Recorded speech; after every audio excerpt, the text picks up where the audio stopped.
Hello everyone, I am Dilkhush Singh. Welcome back to my YouTube channel elite scholars. तो आज हम sample paper set 4 को discuss करने वाले हैं, ग्रामर सेक्शन को। तो शुरू करते हैं।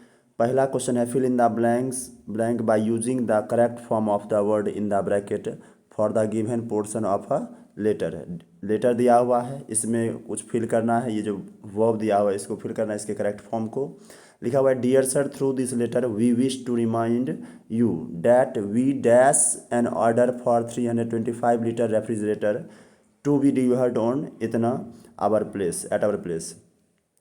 करा यहाँ थ्रू दिस लेटर, इस लेटर से हम आपको याद दिलाना चाहते हैं, बताना चाहते हैं कि डैट वी डैश ऑर्डर, हम ऑर्डर को प्लेस किए थे फॉर इतना लीटर रेफ्रिजरेटर के लिए, टू बी डिलीवर्ड, जो कि डिलीवर्ड होना था कितना तारीख को होना था, तो 11 मई इतना। तो यानी यहाँ दिया हुआ है कि पास्ट का स्पेसिफिक टाइम, देखिए यहाँ जो 11 मई है ये पास्ट का स्पेसिफिक टाइम दिया हुआ है कि इतना तारीख को डिलीवर्ड, मतलब यानी डिलीवर होना था। यानी यहाँ होगा क्या तब, अगर बताइए डिलीवर होना था पास्ट में, तो यह बताया हुआ किस में, तो पास्ट परफेक्ट में, यानी पास्ट से भी पास्ट में बताया ये ऑर्डर प्लेस क्या होगा।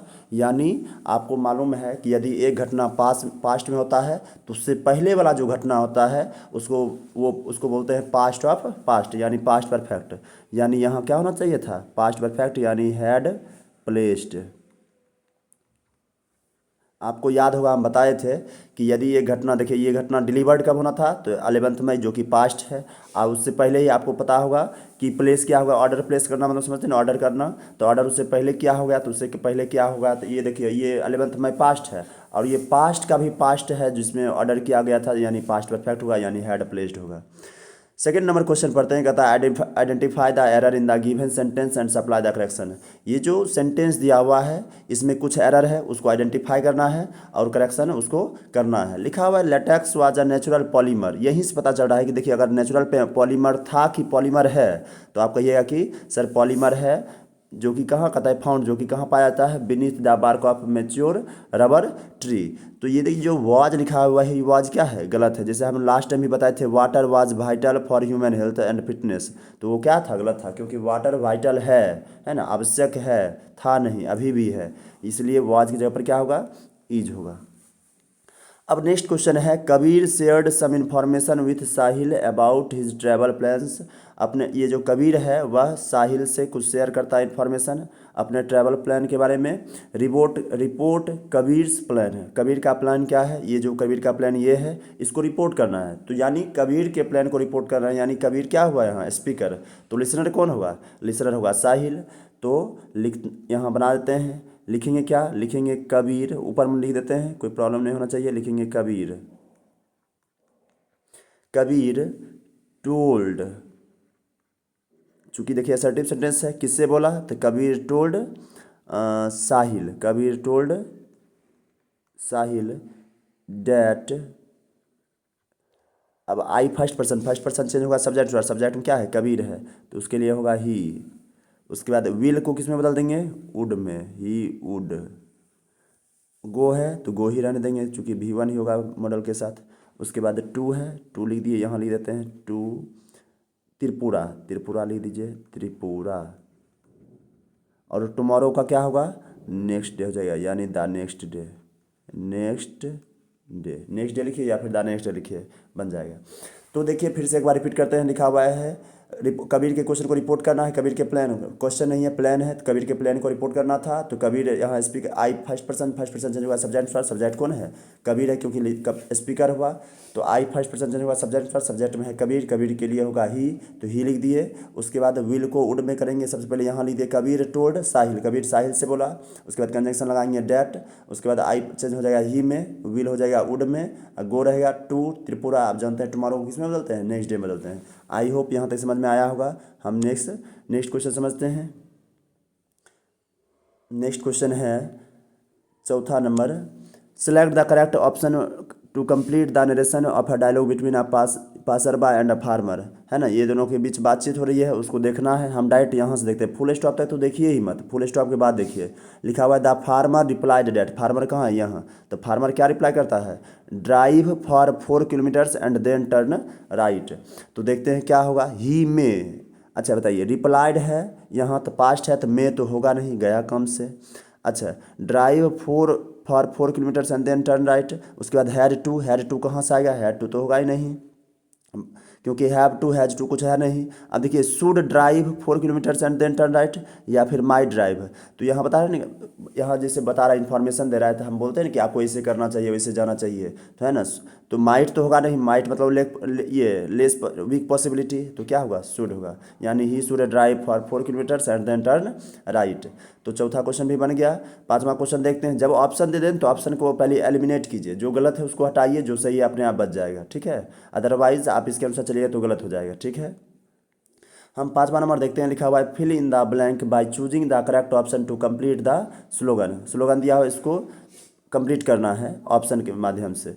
लिखा हुआ है द डैश, ये sorry, dash only weapon to fight injustice is education. ऐसा कौन सा वेपन है, केवल और केवल वेपन है यानी हथियार है, जो क्या करता है, जो इनजस्टिस मतलब क्या करा, टू फाइट इनजस्टिस, इनजस्टिस को फाइट कर सकता है, यानी अन्याय के विरुद्ध, अन्याय के अगेंस्ट लड़ सकता है, वह क्या है, एजुकेशन है। तो जानते हैं कि ऐसा एक वेपन एजुकेशन ही है जो इनजस्टिस के अगेंस्ट फाइट कर सकता है। तो बताइए, द ओनली वेपन होगा, या एन ओनली वेपन होगा, या दिस ओनली वेपन होगा। दिस तो होगा नहीं, ये गया काम से। फिर ये जो ओनली वेपन बताया गया है, मतलब केवल और केवल एक हथियार, यानी पार्टिकुलर हथियार के बारे में बताया जा रहा है, और वह पार्टिकुलर हथियार क्या है, वेपन क्या है, वह एजुकेशन है। और जब पार्टिकुलर की बात होती है तो वहाँ हम करते हैं दा का यूज़। किसका यूज़ करते हैं, दा का। तो इसलिए एन भी नहीं होगा, दा होगा। फिर 6 नंबर है, identify the error in the given sentence and supply correction. ये जो सेंटेंस दिया हुआ है इसमें ये एरर कुछ है, उसको आइडेंटिफाई करना है और ठीक करना है। लिखा हुआ है the evil of begging, the evil of begging is very common in to our country. आप देख रहे होंगे कि कह रहा है कि ये जो बेगिंग क्या जो बुराइयां हैं, है ना, मतलब भीख मांगने का, यह बहुत ज़्यादा कॉमन हो गया है हमारे देश में। लेकिन एक चीज़ देख रहे होंगे कि हमारे देश में है, तो हमारे देश में इनटू थोड़े होता है। इनटू का यूज़ करते हैं जब कोई भी चीज़ बाहर से अंदर यानी मोशन में जाता है, तब वहाँ इनटू का यूज़ करते हैं। लेकिन हमारे देश में बात होता है, यानी क्या होगा, इनटू की जगह पर इन होगा, क्या होगा, इनटू की जगह पर इन होगा, इन आवर कंट्री। तो यहाँ भी समझ में आ गया होगा यहाँ तक। अब हम नेक्स्ट क्वेश्चन चलते हैं, 6 नंबर क्वेश्चन तक समझा दिया आपको। नेक्स्ट क्वेश्चन है, select the option that identify the error and supply the correction for the following line. Question क्या है, इसमें एरर, इसमें भी एरर है कुछ, उसको एरर को देखना है, ढूंढना है और फिर उसको करेक्ट करना है। Rahul along with cousins are living for sea. तो देखिए, एक राहुल सब्जेक्ट हुआ और हिज कजन सब्जेक्ट हुआ। अब दो सब्जेक्ट को किससे जोड़ा गया है, एलोंग विथ से। जब दो सब्जेक्ट को एलोंग विथ से जोड़ा गया होगा तो आप समझ रहे होंगे कि दो सब्जेक्ट को एलोंग विथ क्या है, प्रेपोजिशन है। और जब दो सब्जेक्ट को प्रेपोजिशन से जोड़ा जाएगा, यदि याद रखिएगा कि यदि यहाँ नाउन 1 रहेगा अब फिर प्रेपोजिशन रहेगा, अब फिर यहाँ यदि नाउन 2 रहेगा, तो याद रखिएगा हम जो वर्ब का यूज़ करेंगे अकॉर्डिंग टू नाउन 1 के अनुसार करेंगे। और हम ये बात डिटेल से बताए हुए हैं क्यों करते हैं, क्योंकि ये जो प्रेपोजिशन है और यह जो नाउन है, यह दोनों मिलकर एडजेक्टिव फ्रेज या एडवर्ब फ्रेज बनाता है। तो हम लोग जानते हैं कि वर्ब का यूज़ करते हैं एडजेक्टिव या एडवर्ब फ्रेज के अकॉर्डिंग नहीं, बल्कि नाउन के अकॉर्डिंग। तो नाउन कौन होगा, यही होगा। तो याद रखिएगा, यदि नाउन 1 रहे यानी राहुल नाउन 1 है, हिज कजिन नाउन 2 मान लीजिए इसको। जब दो नाउन रहे और बीच में प्रेपोजिशन रहे तो आपको याद रखना है कि हम वर्ब का यूज़ करेंगे अकॉर्डिंग टू फर्स्ट सब्जेक्ट यानी नाउन के अनुसार, नाउन 1 के अनुसार। तो नाउन 1 राहुल है। अब बताइए, राहुल सिंगुलर है या प्लुरल है, तो राहुल सिंगुलर है। अगर यह सिंगुलर है तो यहाँ क्या करेंगे, यहाँ हम ये जो है आर, यहाँ हम क्या करेंगे, सिंगुलर वर्ब का यूज़ करेंगे, यानी आर की जगह पर क्या होगा, इज होगा। तो ये समझ में आ ही गया होगा। फिर 8 नंबर देखते हैं, complete the given narrative by filling in the blanks with correct option. Correct option लिखा हुआ, as I stood in the balcony, sorry, as I stood in the balcony and watch the passer by throw paper out of their car, I was dash behaviour. तो कह रहा है, जिस जैसे ही मैं ये बालकोनी में खड़ा था and watch the passers bye, और पासर्स बाय यानी राहगीर को देख रहा था, वॉच कर रहा था, जो कि by throw paper out of their car, वो क्या कर रहा था, वो एक राहगीर यानी एक पासर्स क्या कर रहा था, वह अपने कार से पेपर को थ्रो कर रहा था। आई वाज डैश बिहेवियर, है ना, मैं उसके व्यवहार से क्या हो गया, तो देखना है, पुट अप होगा, पुट अवे होगा, पुट इन होगा, पुट अप होगा। देखिए, सबका अलग अलग मीनिंग होता है। पुट अप का मीनिंग होता है ऊपर रखना, प्रदर्शित करना या फिर ठहराना। तो यहाँ उस प्रकार का सेंस आएगा नहीं, ये गलत है। फिर है पुट अवे का मीनिंग होता है किसी चीज़ को उसकी जगह पर रखना या फिर दूर रखना, तो ये भी नहीं होगा। फिर पुट इन होता है ये अंदर रखना, प्रयास करना या फिर योगदान देना, तो ये भी नहीं होगा। अब पुट ऑफ मतलब होता है हतोत्साहित करना, तो जानते हैं यहाँ हतोत्साहित कर दिया, उसका व्यवहार जो है मुझे क्या कर दिया, हतोत्साहित कर दिया, तो पुट ऑफ ये सही आंसर इसमें होगा। अब 9 नंबर समझते हैं। 9 नंबर है फादर और ये डायलॉग है, फादर और सन के बीच बातचीत हो रहा है। देखते हैं, पहले क्वेश्चन पूरा दिया हुआ नहीं है, आगे देखते हैं है कि नहीं है, उसके बाद बताएंगे। नहीं, आगे छूट गया है तो हम क्वेश्चन बता देते हैं ऑरली, आप देख लीजिए।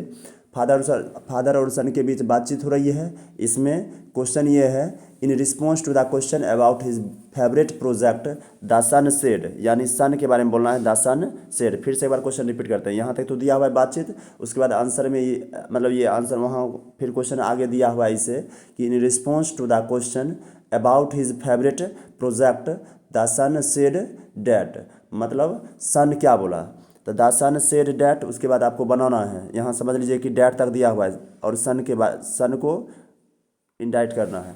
तो देखिए सन क्या बोला है, the one in which I had to build a remote car, तो यहाँ ऑप्शन भी दिया हुआ, ऑप्शन नहीं दिया हुआ है तो क्या लिखेंगे, the one in which I had है तो आई हैड टू हो जाएगा, I had to build a remote control car, बस यही इसका आंसर हो जाएगा। लिख देते हैं, या फिर अब क्वेश्चन दिया हुआ नहीं है यहाँ छोड़ देते हैं, यहाँ फिर से एक बार ऑरली बोल दिए कि the one in which I had to build a remote control car. अगर समझ में नहीं आया होगा तो फिर से आप कमेंट कर दीजिएगा, हम फिर से 9 नंबर क्वेश्चन को पूरा क्वेश्चन लिख के तब से बता देंगे, क्योंकि क्वेश्चन छूट गया, कट गया है। चलिए अब हम 10 नंबर समझते हैं। 10 नंबर क्वेश्चन ये है, fill in the blanks by choosing the correct option to complete the message sent by school, है ना। लिखा हुआ है कॉन्ग्रेचुलेसन्स स्टूडेंट, मतलब स्टूडेंट को कॉन्ग्रेचुलेट किया जा रहा है। The board has announced the result and your performance in exam. कल इस लास्ट टाइम सेम ऐसा ही क्वेश्चन हम आपको बताए थे। लिखा हुआ है the board has announce the result, board अभी जो है ना रिजल्ट को अनाउंस किया है। And your performance in exam, तुम्हारा जो एग्जाम में जो परफॉर्मेंस है, dash laurels to the school. अब देखिए क्या होगा, हैड ब्राउट होगा, हैज़ ब्राउट होगा, विल ब्रिंग होगा। तो आप जान रहे हैं कि अगर रिजल्ट को भी अनाउंस किया है, हैज़ मतलब क्या हुआ कि हाल फिलहाल में हैज़ मतलब हैज़ उसके साथ भी3 है, तो हैज़ जब हैज़ के साथ भी3 रहता है तो वो प्रेजेंट परफेक्ट कहलाता है, और प्रेजेंट परफेक्ट को बोलते हैं रिसेंट कंप्लीटेड एक्शन, यानी जो ऐसा एक्शन जो हाल फिलहाल में हुआ है। तो बताइए अगर अभी रिजल्ट हाल फिलहाल में अनाउंस हुआ है तो ये बताइए कि हमारा जो ये परफॉर्मेंस है, ये कहता है ना योर परफॉर्मेंस एग्जाम, यानी तुम्हारा जो परफॉर्मेंस एग्जाम में जो परफॉर्मेंस है, अब वह अभी प्रेजेंट की बात, यहाँ अगर प्रेजेंट की बात हो रहा है, अगर रिजल्ट अभी तुरंत पब्लिश हुआ है, तो बताइए अभी जो एक्शन होगा वह प्रेजेंट की बात होगा या पास्ट किया होगा या फ्यूचर का होगा। तो अभी जान रहे होंगे होगा प्रेजेंट का ही। अब प्रेजेंट का होगा तो क्या होगा, हैज़ ब्राउट। कहिए क्यों, क्योंकि अभी तुरंत सपोज डेट का है, हम बताए थे ना कि ये अवार्ड अभी तुरंत अवार्ड घोषित किया गया है, तो हम क्या किए हैं, अवार्ड को जीते हैं। तो घोषित करना अभी तुरंत, एग्जाम्पल लास्ट टाइम याद कीजिए एग्जाम्पल दिए थे कि अभी तुरंत है ना गवर्नमेंट अवार्ड को घोषित किया है, और वह जैसे ही अवार्ड को घोषित किया गया तो वो हम क्या किए, हमारा जो स्कूल म्यूजिक क्लब है वह उस अवार्ड को विन किया है। तो अगर इधर प्रेजेंट की बात चल रही है तो निश्चित रूप से इधर भी प्रेजेंट की बात होगी, क्योंकि अभी अब हाल फिलहाल में अगर ये रिजल्ट अनाउंस किया है तो निश्चित रूप से ये नहीं कहेंगे कि तुम अच्छा किए हो, अच्छा लाए हो मार्क्स, ये इसी प्रकार का बात करेंगे, यानी हैड तो नहीं होगा। बताइए रिजल्ट अभी घोषित हुआ उससे पहले ही हम कॉन्ग्रेचुलेसन करने लगेंगे। फिर ब्राउट, ये भी पास्ट नहीं होगा। विल ब्रिंग, जब रिजल्ट अभी पब्लिश किया गया तो हम फ्यूचर में थोड़े करेंगे कॉन्ग्रेचुलेसन बोलेंगे, यानी हैज ब्राउट होगा। 11 नंबर देखिए, complete the line a poem written by Vikram Seth by filling the correct option. हम बताए थे कि पोम जब रहेगा तो आपको कुछ नहीं देखना, आपको पैरेललिज्म फॉलो करना है। यहाँ से यहाँ तक पहले देखिए किस कौन सा टेंस में है। देखिए सुक, इससे पता चल रहा है पास्ट है। यहाँ देखिए फ्लफ्ड, यहाँ भी पास्ट है ना। एंड हैड क्लियर्ड, ये भी पास्ट है। जब सब जगह सिंपल पास्ट चल रहा है तो आप भी सिंपल पास्ट का यूज कीजिए और यह क्या हो जाएगा, सही हो जाएगा। 12 number, identify the error and supply correction of the for the following instruction from school. क्या है देखना है, student must not carried mobile phones to school during extra classes कह रहा है क्या, स्टूडेंट मस्ट नोट। अच्छा बताइए मस्ट क्या है यहाँ, मस्ट है मॉडल वर्ब। और हम हमेशा बार बार हम रटवाए थे, लास्ट टाइम भी बताए थे कि याद ही रखिएगा, ये डायरेक्ट हम लिख देते हैं मॉडल्स, है ना, इसको इरेज कर देते हैं। आपको याद ही रखना है, क्या याद रखना है, तो याद ये रखना है कि जहाँ जहाँ मॉडल्स रहेगा, है ना, तो मॉडल के साथ हर हमेशा V1 होता है, और बताए थे टू के साथ हर हमेशा क्या होगा, V1 होगा। तो मॉडल मस्ट मॉडल है, और देखिए यहाँ कैरिड V2 है, तो कैरिड क्या हो जाएगा, गलत हो जाएगा, कैरिड की जगह पर क्या होगा, कैरी हो जाएगा, कैरी। आई होप यहाँ तक समझ में आया होगा। तो यह सेट भी कंप्लीट होता है। अब हम नेक्स्ट सेट को अगले दिन बताएंगे, समझाएंगे। अगर आपको अच्छा लगा, समझ में आया, तो आप कमेंट ज़रूर करें, या फिर नहीं समझ में आया तो वो भी कमेंट करें कि सर समझ में नहीं आता है आपका बात, जो भी हो आप कमेंट करें। देखने के लिए धन्यवाद, शुक्रिया, थैंक यू सो मच।